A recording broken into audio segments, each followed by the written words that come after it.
კოსმეური სკოლა ამბავი, რომელსაც ასე ვერავინ მოგიყვება. ცოდნა, რომელიც ამ არხზე ზიარდება, მეს არ ეკუთვნის.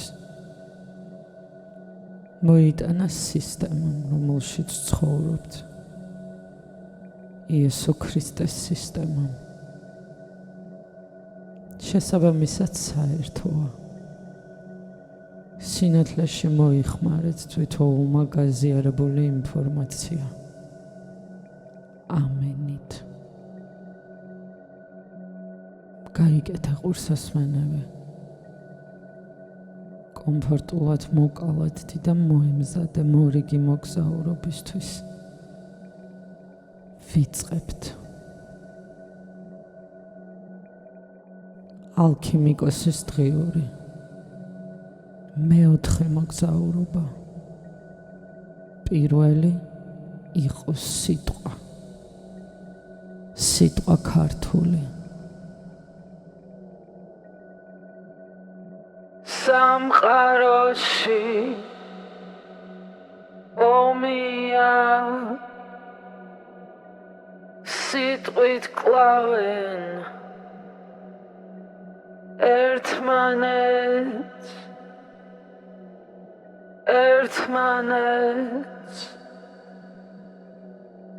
სამყაროში ომია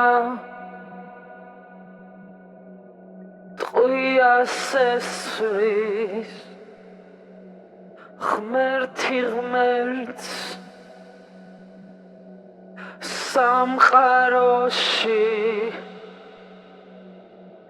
ომია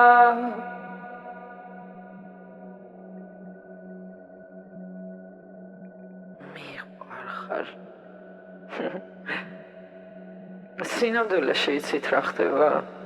სინამდვილეში ხდება ის, რომ ენერგეტიკული ბრძოლა ორ ადამიანს შორის, ორ ღმერთს შორის, ორ შეყვარებულს შორის.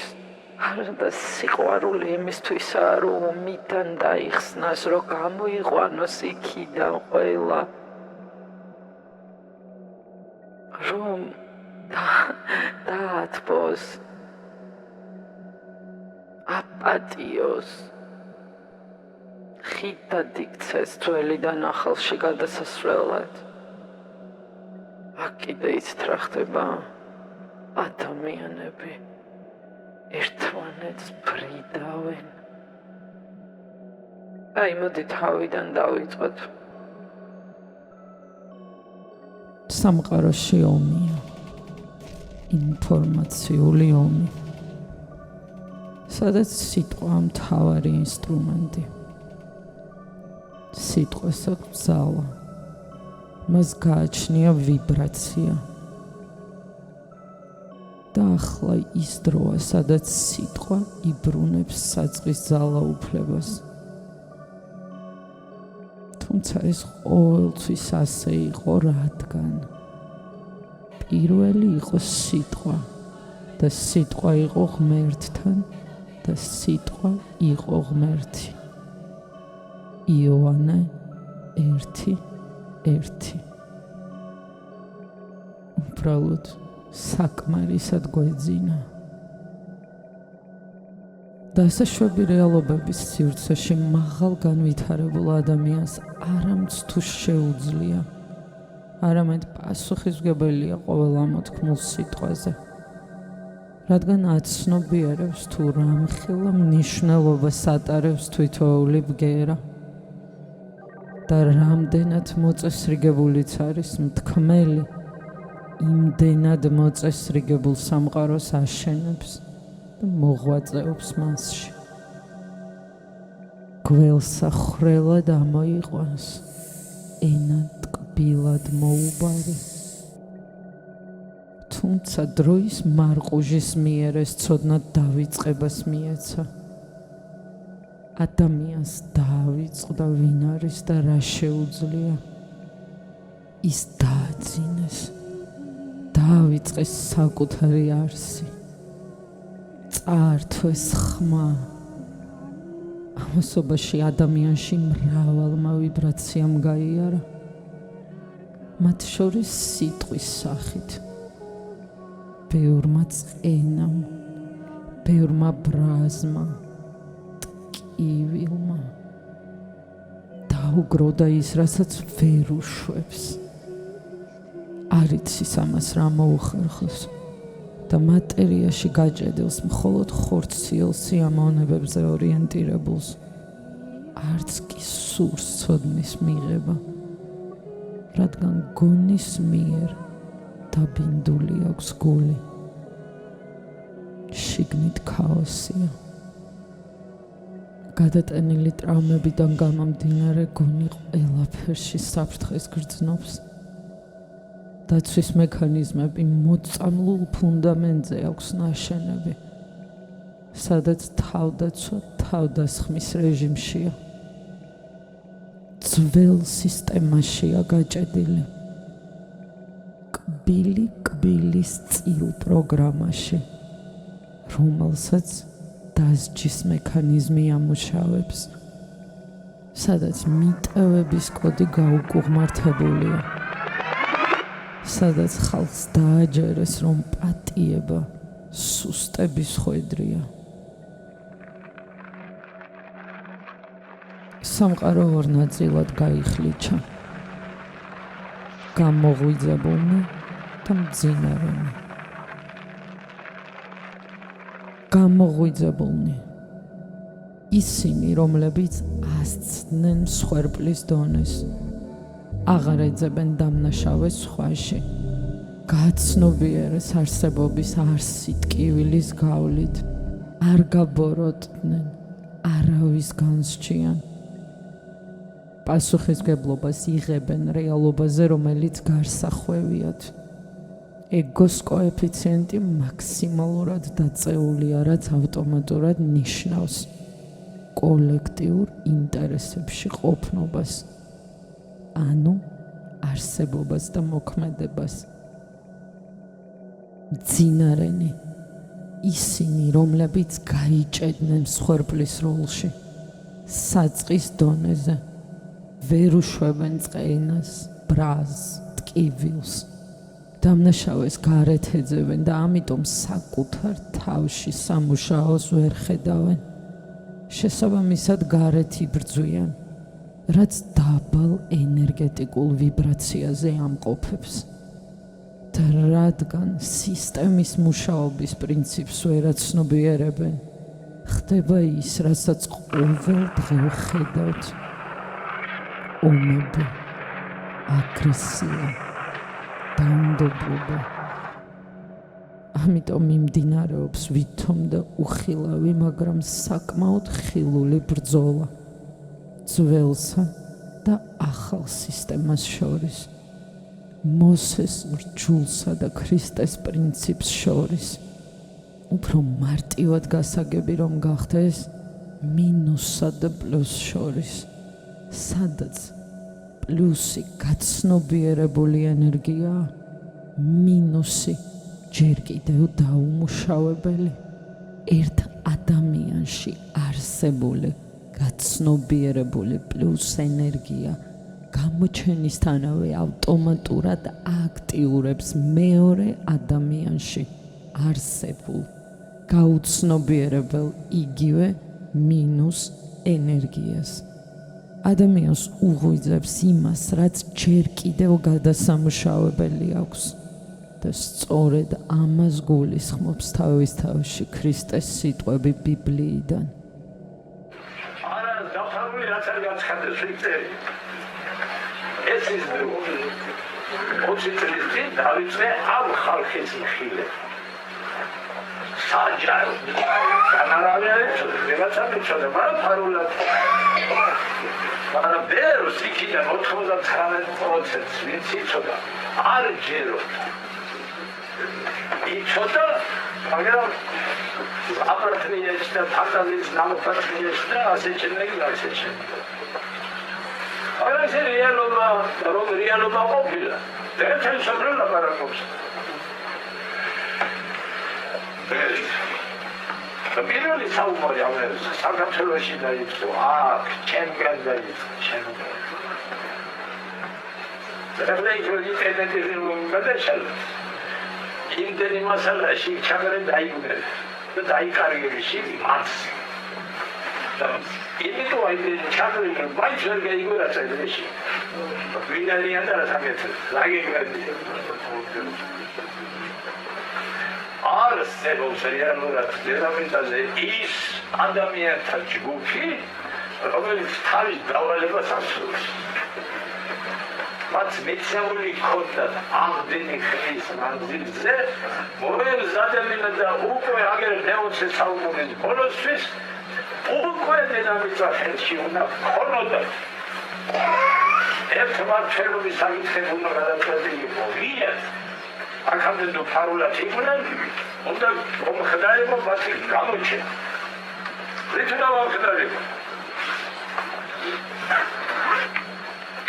იერუსალიმში, სოლომონის ტაძარში ერთ-ერთხელ უნდა მომხდარიყო. სოფლიო მეფის-კურთხევა, რომელიც ერთდროულად იქნებოდა სოფლიო გაერთიანებული რელიგიების პატრიარქი. ამიტომ 30-იანი წლებიდან, გასული საუკუნის 30-იანი წლებიდან შეიქმნა ეკუმენისტური მოძრაობა. როდესაც მოდი შეიქმნა. ამ რელიგიების გასაერთიანება. და რაღაც საიდუმლოებია ყველაფერში. რომელიც ცოდეთ ჩვენ რომ ჩავწვდეთ ამ ცოდნას, ასაც რეგიონზე, ვინც მომდიოდა. სიმბოლოებშია სხვადასხვა სიმბოლოებში საიდუმლოება თვითონ ჩაგებული.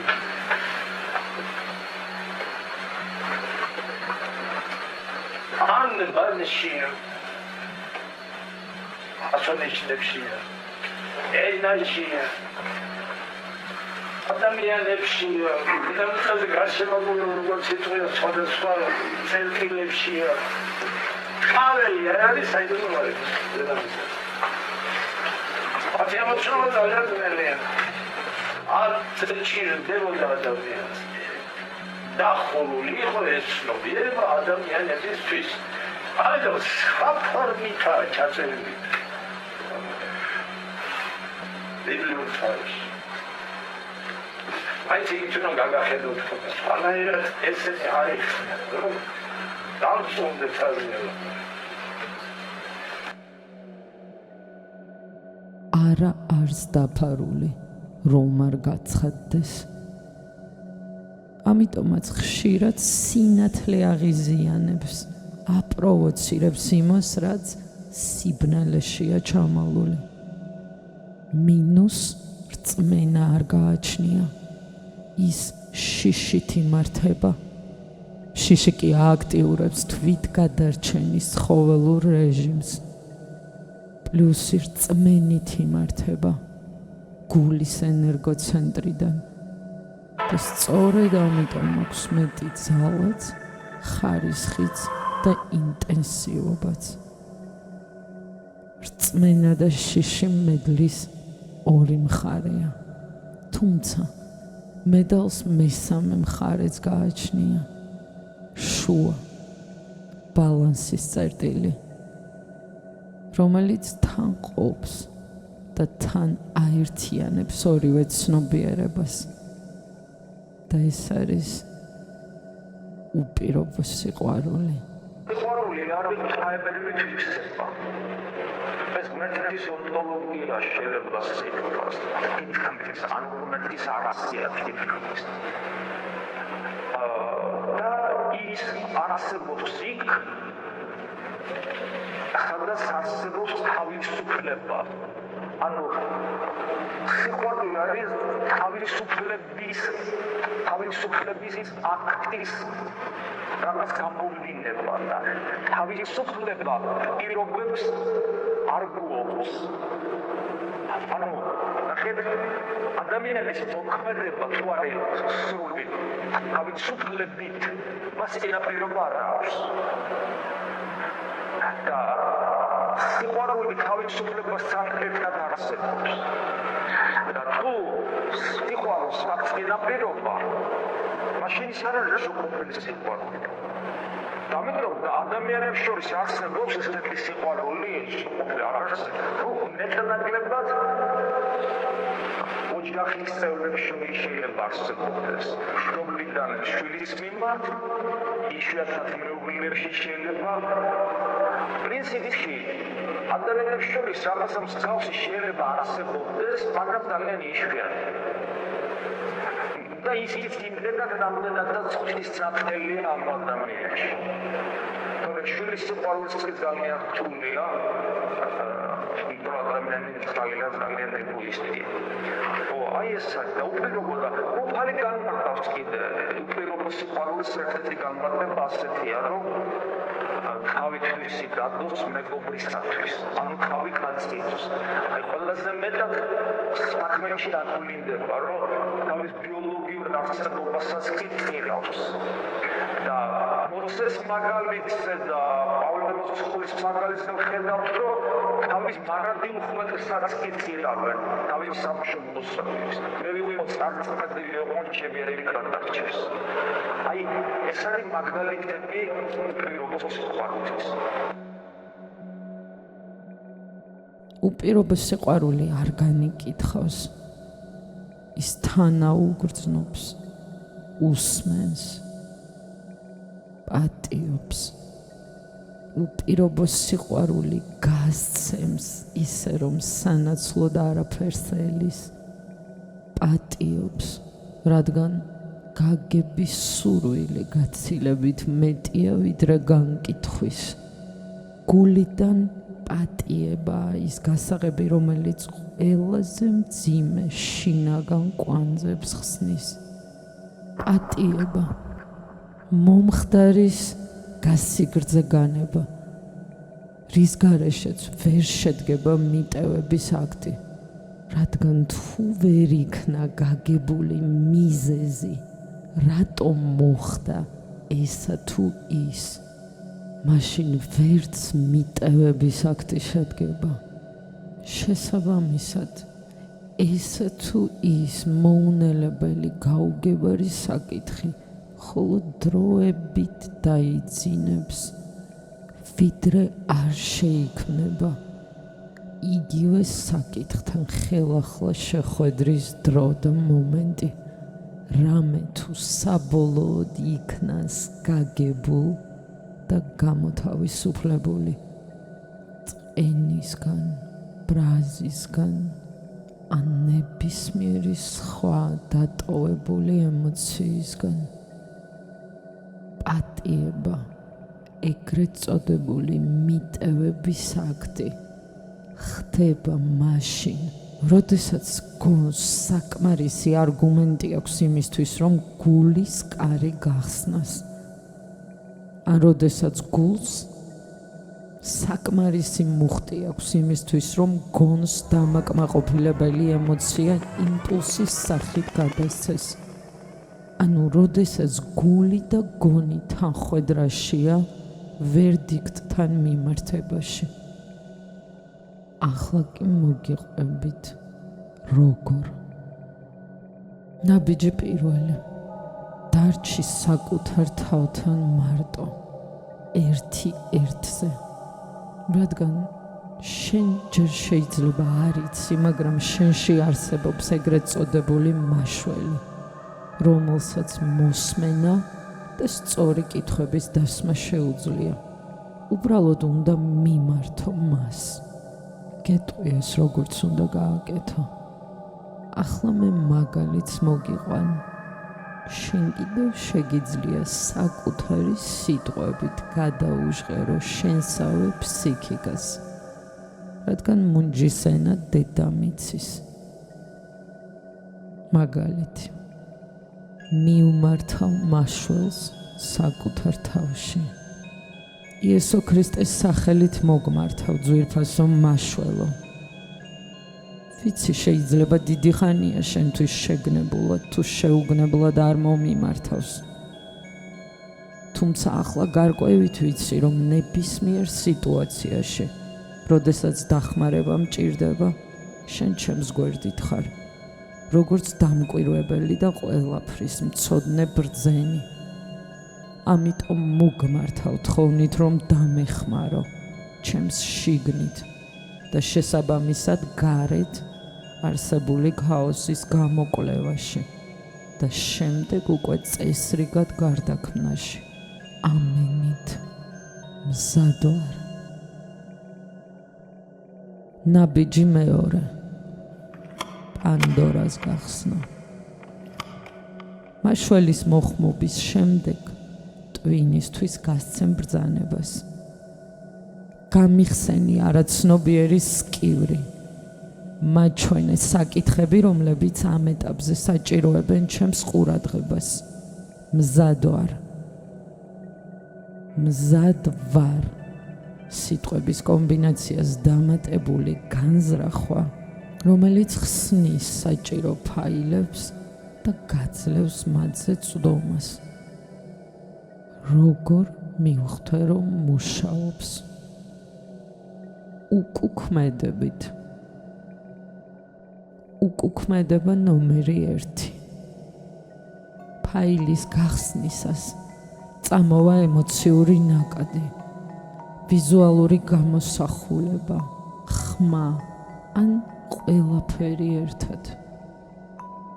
მნიშვნელოვანია გაატარო, არ დაბლოკო. დაინახე საკუთარ თავში, რომ ესა თუ ის ემოცია ჯერ კიდევ შენშია. არ ჩაახშო, არამედ დააკვირდი, როგორია და დაარქვის სახელი. ფილმებში მაინც გექნება ნანახი კვეთებულის ლოცვისას ან და ეგზორციზმის დროს დემონს, იგივე მინუს. ჯერ სახელი უნდა ათქმევინო იმისთვის, რომ შეძლო მისი განეიტრალება. რეალურად ნებისმიერი დაბლოკილი ენერგია, ჩატოვებული საკითხის სახით, მხოლოდ ერთ რამეს ითხოვს ჩვენგან.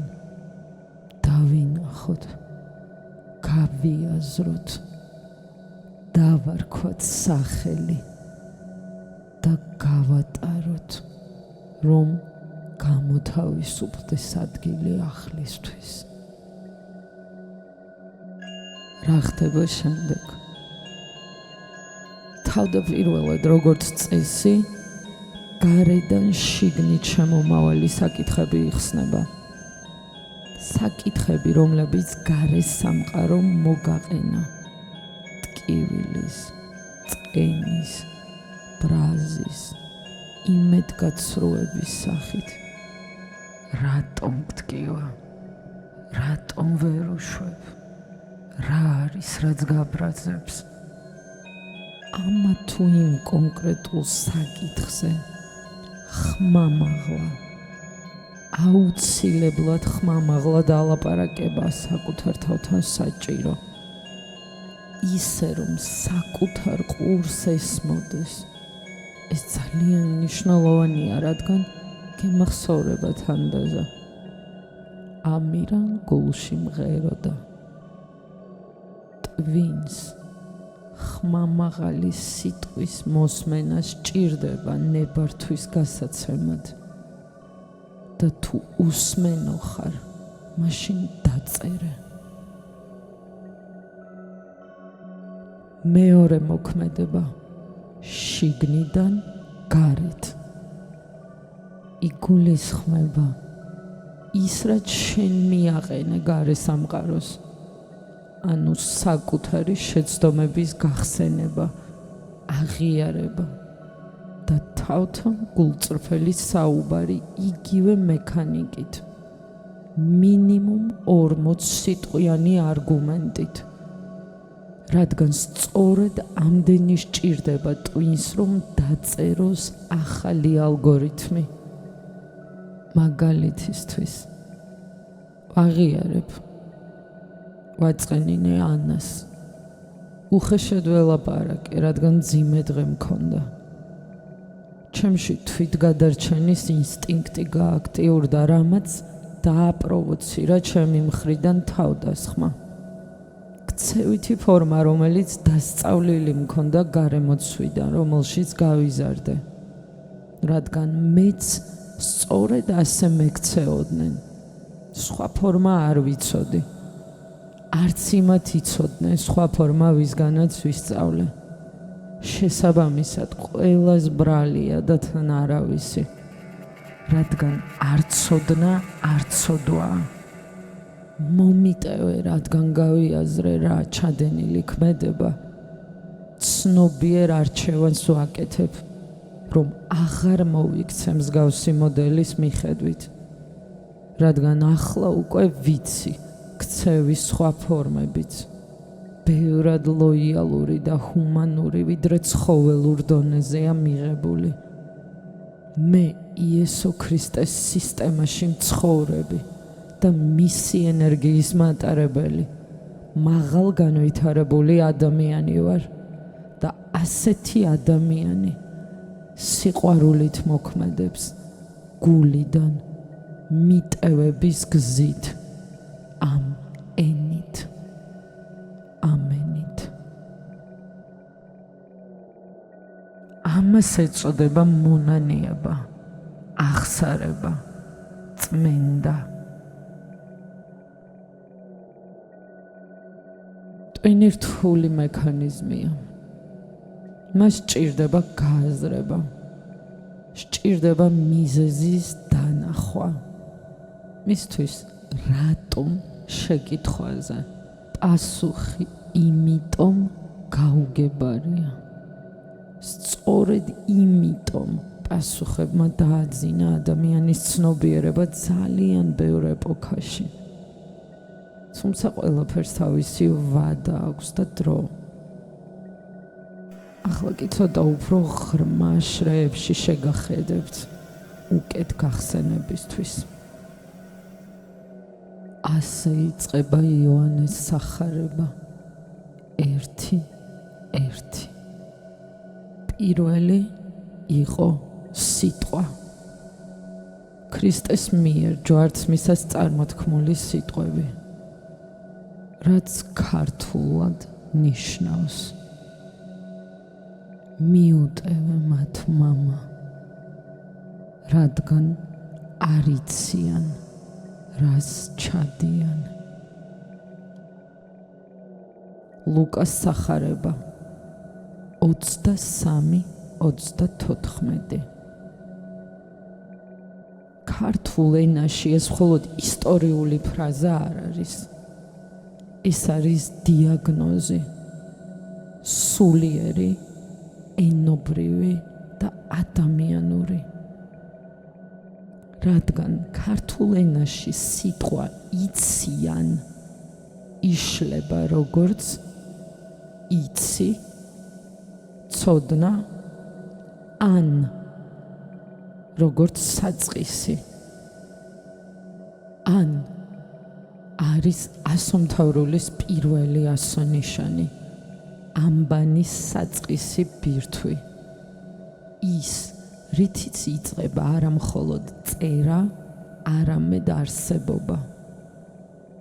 ასომთავრული არ არის უბრალოდ ძველი დამწერლობა. ეს არის კოსმიური ამბანი, რომლის მეშვეობითაც განბანილი სიტყვა იქმნება. და როდესაც ქრისტე ამბობს არ იციან, სიტყვების ამ კომბინაციაში შეიძლება წავიკითხოთ კიდევ ერთი დაშიფრული შრე. ადამიანმა დაკარგა ანუ საწყისი, დაკარგა კავშირი საწყისთან. და როდესაც საწყისი იკარგება, იკარგება საზრისიც. ბიბლია ამბობს, მე ვარ ანი და ჰოე. გამოცხადება 1:8. ასომთავრულში ან ატარებს საწყისის პრინციპს. როგორც დნმ მომდინარეობს ერთი საწყისი კოდიდან, ისე მომდინარეობს სიტყვაც. ამიტომ სიტყვა საწყისის გარეშე მკვდარია. ცოდნა საწყისის გარეშე საშიშია. მოქმედება საწყისის გარეშე დამანგრეველია. თქვენი სხეული სული წმინდას ტაძარია. პავლეს პირველი წერილი კორინთელთა მიმართ 6:19. თუ სხეული ტაძარია, მაშინ ადამიანს სჭირდება კავშირი იმ საწყისთან, რომელიც აცოცხლებს. როდესაც ადამიანი შინაგან კავშირს კარგავს, მისი სიტყვაც გამოდის წყობრიდან. გაბრაზებული ადამიანის სიტყვა შეიძლება ტყვიას გავდეს, კლავდეს, ანგრევდეს, ტკივილს ტოვებდეს. ენით დაკოდილი. გულწრფელი სიტყვა კი აღადგენდეს, ამხნევებდეს, სიცოცხლეს უბრუნებდეს სხვას. გველსა ხრელად ამოიყვანს, ენა ტკბილად მოუბარი. სიტყვით შეიძლება დაჭრა და შეიძლება გაამთელო. გამოდის თუ სხეული ტაძარია, მაშინ ან არის ტაძრის ჩართვის ღილაკი. პავლე მოციქული ამბობს, თქვენი სხეული სული წმინდის ტაძარია. მეცნიერულ ენაზე ეს ნიშნავს, რომ სხეული არის მაღალტექნოლოგიური ბიოლოგიური სტრუქტურა, რომელსაც ფუნქციონირებისთვის სჭირდება საწყისი იმპულსი, იგივე მასტერ კოდი. ქართულ ენაში ეს კოდი არის ან. წარმოიდგინეთ ნეირონული ქსელი. ყოველი ჩვენი აზრი თუ მოქმედება იწყება ეგრეთ წოდებული მოქმედების პოტენციალით. როცა ან ჩართულია, იმპულსი გადის პრეფრონტალურ კორტექსში, ტვინის გონიერ ნაწილში. აქ სიტყვა იტვირთება აზრით. სისხლი, იგივე სული წმინდა, მდიდრდება ჟანგბადით და უჯრედი იღებს ბრძანებას. აღზრდեք. როცა ან დაკარგულია, სისტემა გადადის რეფლექსურ დონეზე. მართვის სადავეებს იღებს ამიგდალა, ანუ საფრთხოების სამსახური. დაბლოკილიანი. როდესაც ადამიანი მოქმედებს ანის საწყისის გარეშე, მისი სიტყვა ფიზიკურად სახიფათო ხდება. წარმოიდგინეთ გაბრაზებული ადამიანი. მისი სიტყვა ტყვიასავით მოქმედებს. ფიზიოლოგიურად ამ დროს გულისცემა ქაოტურია, სუნთქვა ზედაპირული. სიტყვაში აღარ არის ან ღვთიური საწყისი. ამიტომ ის მხოლოდ ანგრევს მსმენელის ნერვულ სისტემას. აღდგენილი ანი. როდესაც ადამიანი ამბობს ვიცი ან, მისი სიტყვა გაჯერებულია ბიოფოტონებით. მაგალითად ლოცვისას ან გულწრფელი დალოცვისას. არ იცი ან, ეს არის კაცობრიობის უდიდესი ტრაგედია, რომელიც დღესაც გრძელდება ყოველდღიურ შფოთვაში, სნეულებას და დაშლილ სიტყვებში. ასომთავრული ამბანის საწყისის ანის დაკარგვა ნიშნავს, რომ ჩვენი ბიოლოგიური ტაძარი გამოერთებულია კვების წყაროდან, თუმცა ქართული ასომთავრული ამბანი გვთავაზობს გამოსავალს ხელახალი შობა და ეს არ არის რელიგიური ტერმინი, ეს არის ბიოლინგვისტური რესტავრაცია, როდესაც ჩვენს ცოდნას ვაბრუნებთ საწყისთან ვიცი ან ჩვენი სხეული წყვეტს ნგრევას და იწყებს აღდგენას. ასომთავრული არის რუკა, რომელიც გვაჩვენებს, როგორ გადავაქციოთ მკვდარი ბგერა ცოცხალ ენერგიად. ჩვენი გადარჩენა ამბანის ხელახლა სწავლაშია, იმ ანბანისა, რომელიც ჩვენ ხელში სუნთქვასა და ძვლებშია ჩაწერილი. სიტყვა იგივე ტყვია, უხილავი გასროლა და უჯრედული რესტავრაცია. კაცობრიობის ისტორიაში სიტყვა ყოველთვის მიიჩნეოდა სიმბოლოდ, თუმცა ქართული ენის გენეტიკური კოდი მას სრულიად სხვა რანგში აყენებს. სიტყვა არ არის მხოლოდ ჰაერის რხევა, ეს არის ბიოლოგიური პროგრამა. დაწერეთ სიტყვა და დახედეთ თავად ქართული ენის ანაგრამის მიხედვით. სიტყვა უდრის ტყვიას,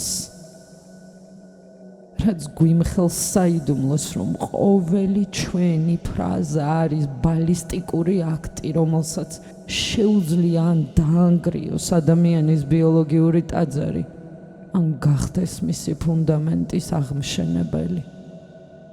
დანგრევის მექანიზმი, როცა სიტყვა ტყვია. წარმოიდგინეთ ადამიანის ნერვული სისტემა როგორც უზუსტესი ელექტრული ქსელი. როდესაც ჩვენს მიმართ წარმოითქმება მრისხანე, დამამცირებელი ან ბოროტი სიტყვა, ის მოქმედებს როგორც მაღალი ძაბვის დარტყმა. მაგალითი, როდესაც ბავშვს მუდმივად ესმის სიტყვა უვარგისი, ეს სიტყვა ტყვია 120 წამიანი მილის სისწრაფით ხვდება მის ტვინში. ამიგდალა, იგივე შიშის ცენტრი, მომენტალურად გამოსცემს განგაშს. თირკმელზე და ჯირკვალი სისხლში უშვებს კორტიზოლს. შედეგი, ეს ქიმიური ტყვია ფიზიკურად წვავს ნეირონულ კავშირს ჰიპოკამპში. სისხლი, რომელიც ჩვენი კოდით სული წმინდა, მომენტალურად იწამლება. წყლის მოლეკულები, რომლებიც მანამდე ჰარმონიულ კრისტალებს ქმნიდნენ, იშლებიან და ქაოტურ ბინძურ სტრუქტურებად იქცევიან. ეს არის ბიოლოგიური ნგრევა.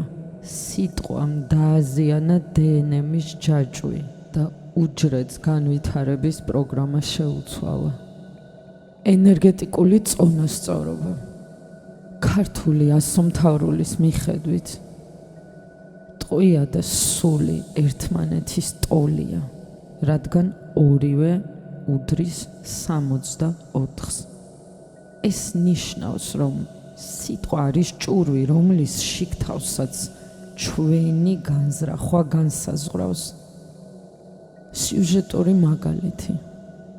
წარმოიდგინეთ ორი ადამიანი, ერთი ისვრის ბალისტიკურ ტყვიებს, წყევლას, შურს, ლანძღვას.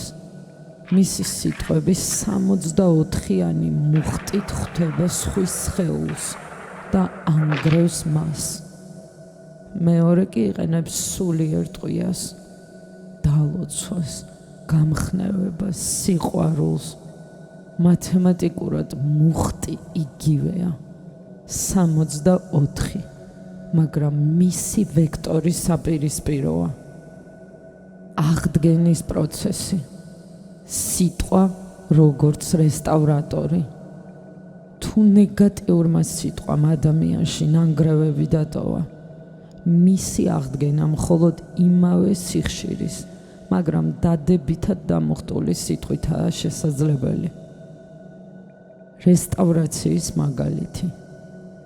სნეულ ადამიანთან წარმოთქმული იმედის მომცემის სიტყვა მოქმედებს როგორც ნეირონული წებო.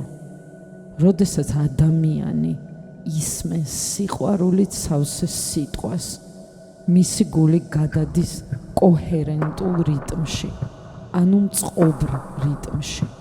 ეს რიტმი აიძულებს სისხლს იგივე სულიწმინდეს ხელახლა დაალაგოს წყლის მოლეკულები გეომეტრიულად სრულყოფილ ფიფქებად. გაიხსენოთ წყლის სიტყვით დამუხტვის და შემდეგ მისი გაყინვის ექსპერიმენტი. უჯრედულ დონეზე სულიერი სიტყვა ტყვია შედის უჯრედის ბირთვში და ნაკერებს ადებს იმ დაზიანებულ დნმ-ს. ეს არის ხელახალი შობის დასაწყისი, როდესაც სწორი ვიბრაცია, სიტყვა მატერიად, ანუ ჯანსაღცილად იქცევა. ძვალი, ძვალი, კოდის გადარჩენა. ჩვენი ჩონჩხი, ანუ ძვალი, არის 36-ასოიანი ამბანური მატრიცის საცავი. ნეგატიური სიტყვა ცდილობს დაამსხვრიოს ეს მყარი საყრდენი. თუმცა თუ ადამიანის შინაგანი დამწერლობა ქრისტეს მიერი კოდი ურღვევია, სიტყვა ტყვია მას ვერ აზიანებს პირიქით. სწორად ნათქვამი სიტყვა აძლიერებს ძვლის ტვინში სისხლის წარმოქმნის პროცესს, რაც ნიშნავს, რომ სხეული იწყებს ცოცხალი ტექსტის გამოშვებას ყოველი ახალი უჯრედის სახით. ქართული ენა კიდევ ერთ საინტერესო სიმბოლოს გვაჩვენებს. სიტყვა უდრის ტყვიას. ყოველი ფრაზა ენერგიას ატარებს. ყოველი ნათქვამი ან ანგრევს, ან აშენებს. შეიძლება სიტყვით ადამიანს ხანგრძლივი ტკივილი მიაყენო და შეიძლება ერთი სიტყვით გადაარჩინო კიდეც. სიყვარულით ნათქვამს სიტყვას შეუძლია ადამიანს დაუბრუნოს ძალა, რომელიც დაკარგული ეგონა. ამიტომ სიტყვა უბრალოდ ბგერა არ არის. ის მიმართულებაა, განზრახვა, ვიბრაცია. ჩვენ არ ვართ მხოლოდ ბიოლოგიური მანქანები.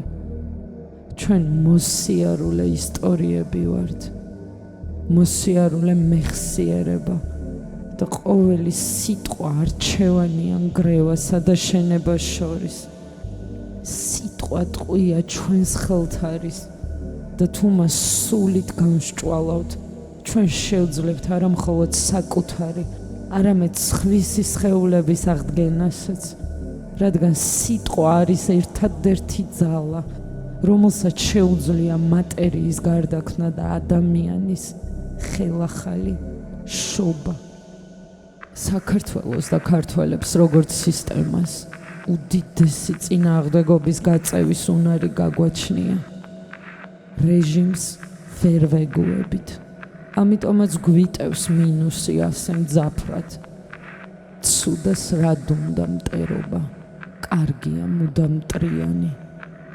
მაგრამ უნდა გვახსოვდეს, იმაზე მეტი არავის ეგზავნება, ვიდრე ამის აზიდვა ძალუც. დასასრული ყველაფერს აქვს, რასაც საწყისი გააჩნია. ანიდან ჰოემდე. უსასრულო მხოლოდ ღმერთია, ღრმა ერთი. დროა ირწმუნო ადამიანო და გაიხსენო საკუთარი ძალა, დაიბრუნო საკუთარი ხმა, რადგან თუ ერთი გადარჩა, ყველანი გადარჩებით.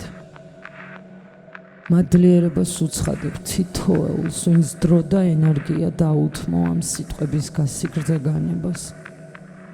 გულის ყურამდე მიგვეტანოს საღმრთო განზრახვით წარმოთქმული თითოეული სიტყვა. სიტყვა სრული, სიტყვა რული, სიყვარული. იესო ქრისტეს მადლით და ჭეშმარიტებით მოგცემოდეს თითოეულს რწმენის ძალა, რომ ღირსეულად გარდავქმნათ და გადავამუშაოთ ის მტკივნეულად დესტრუქციული ვიბრაცია, რომელიც მთელი არსებით ლამობს გამოთავისუფლებას, ნებისყოფა და გამძლეობა თითოეულ სახალში შესასვლელად. ძალა ერთობაშია, ღმერთობაში. ამენით. თქვენთვის ტრანსლირებდა დროს სივრცეში მოგზაური, კოსმიური სკოლის ალქიმიკოსი, სიტყვის არქიტექტორი და სინათლის მატარებელი, შენი ანი, შანი.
აქ რაღაც სხვა ამბავი იყო და მაგიტო Anmangan down Emin zen tan Ingan las man Nan on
სიტყვა